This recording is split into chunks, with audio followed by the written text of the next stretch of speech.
Sign language interpreters share spotlight at pandemic news briefings.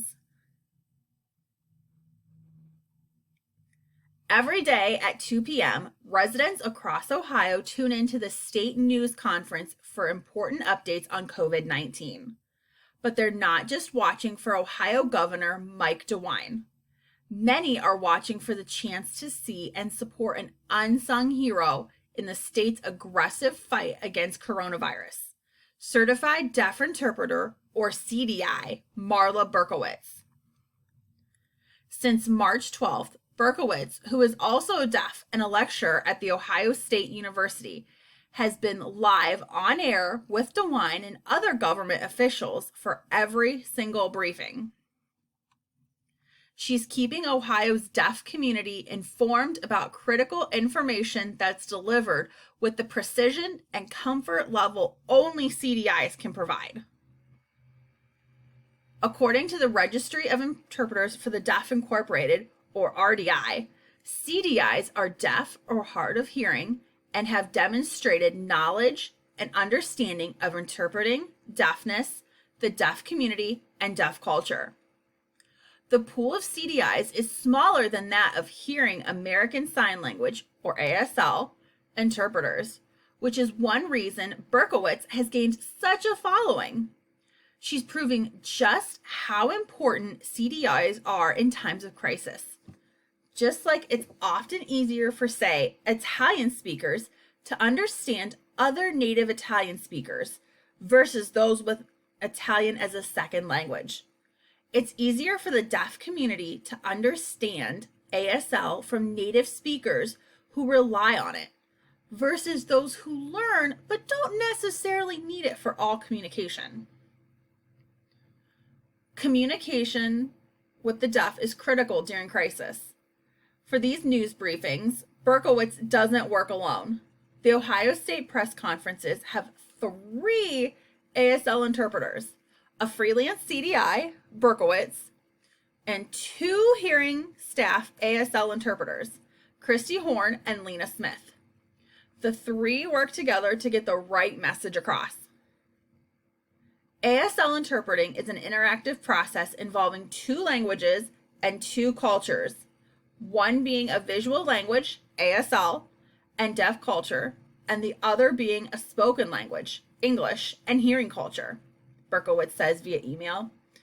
What CDIs like myself do is look at the form structure of the English message presented to us by hearing ASL interpreters and reformulate the entire message into ASL, all while making sure we're in conjunction with the timing of the speaker's message. Berkowitz's brain works incredibly quickly to piece all of these elements together with the pressure of live television every single day. For many, this sounds like their worst nightmare. Berkowitz, who started informally interpreting during childhood, was born for the job. When I was a young student at a residential school for the deaf in New York City, we would have teachers not fluent in ASL, and my deaf classmates would ask me what the teacher was saying, she says. That was in the 1970s. In the 1980s, Berkowitz went on to provide social and mental health services to the deaf community and was often asked to work as an interpreter between the hearing staff with subpar signing skills and the community.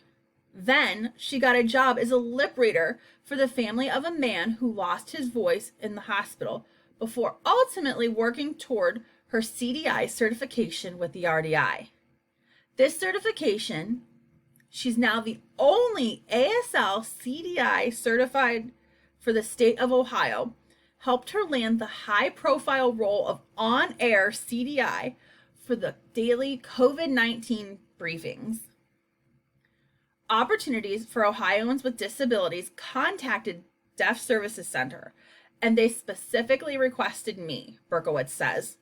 The deaf hearing interpreting communities are tight-knit. When bogus interpreters slip through the cracks, it's not surprising to see states moving toward reliable and respected CDIs and interpreters like Berkowitz in times of crisis. deaf communities around the globe have been let down, in some cases dangerously, through phony or underexperienced interpreters who know little to no sign. Case in point, in 2013, world leaders eulogized Nelson Mandela in Johannesburg, South Africa, in the world, with the world watching.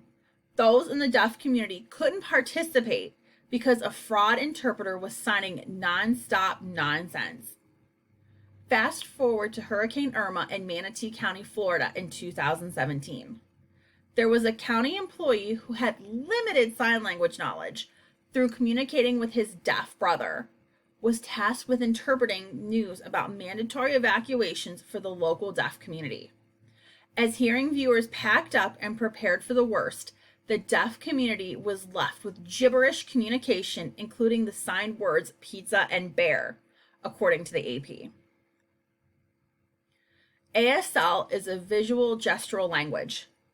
Many phonies, like the faux South African interpreter, think adding emotive facial expressions to their signing will make them more believable.